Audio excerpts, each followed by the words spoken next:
अमीर वर्सेस गरीब की जिंदगी।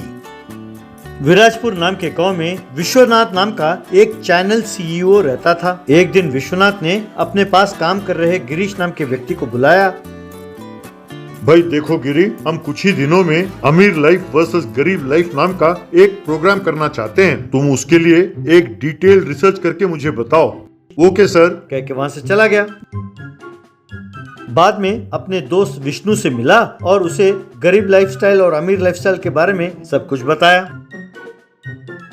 यार मैं एक शराबी को जानता हूँ, तुम उसको फॉलो करो तो तुम्हें गरीब लाइफस्टाइल के बारे में सब कुछ पता चल जाएगा। यार शराबी को देखने से क्या पता चलेगा? तुम क्या कह रहे हो? मेरे समझ में कुछ नहीं आ रहा। अरे यार, जो पैसे वो कमाता है सब शराब में उड़ा देता है, तब घर वाले गरीब ना होकर और क्या होंगे? उसके परिवार को देखोगे तो बस गरीबी क्या है ये सब समझ जाओगे। फिर एक दिन विष्णु गिरीश को ले जाकर चाहर को दिखाया। अब गिरीश ने चाहर से अपना परिचय किया।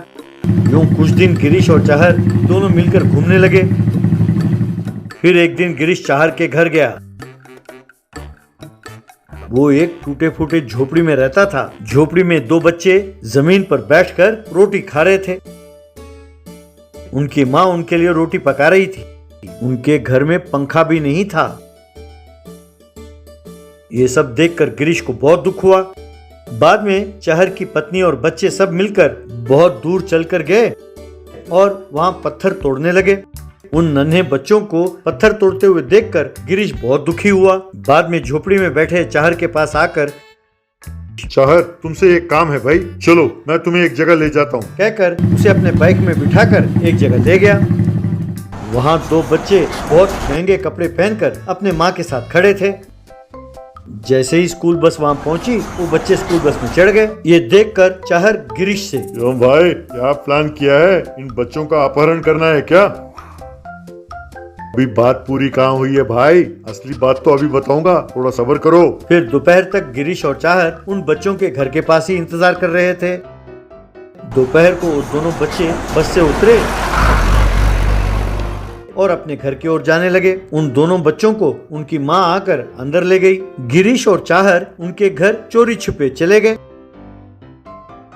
उन्होंने घर के अंदर झांक कर देखा कि वो अमीर बच्चे डाइनिंग टेबल पर बैठकर कई किस्म के पकवान खा रहे थे। खाना खाने के बाद वो दोनों बच्चे एसी कमरे में बैठकर महंगे खिलौनों के साथ खेल रहे थे। फिर शाम को उन दोनों बच्चों को स्विमिंग पूल पर स्विमिंग करते हुए चाहर और गिरीश ने देखा। यूं थोड़ी देर बाद गिरीश और चाहर घर से बाहर आ गए।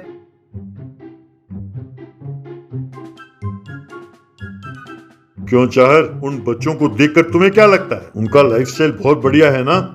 हाँ भाई, उनके पिताजी ने खूब पैसे खाए होंगे।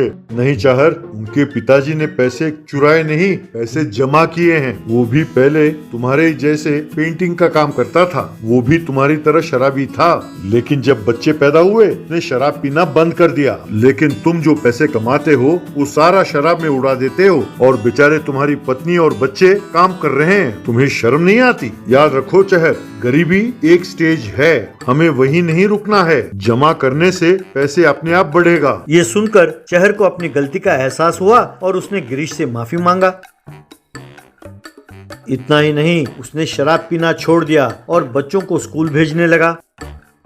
ये देखकर गिरीश भी बहुत खुश हुआ। बाद में उसने जो गरीब वर्सेस अमीर की जिंदगी का रिसर्च किया था उसके बारे में विश्वनाथ को जाकर बताया। ये सुनकर विश्वनाथ ने गिरीश की खूब प्रशंसा की।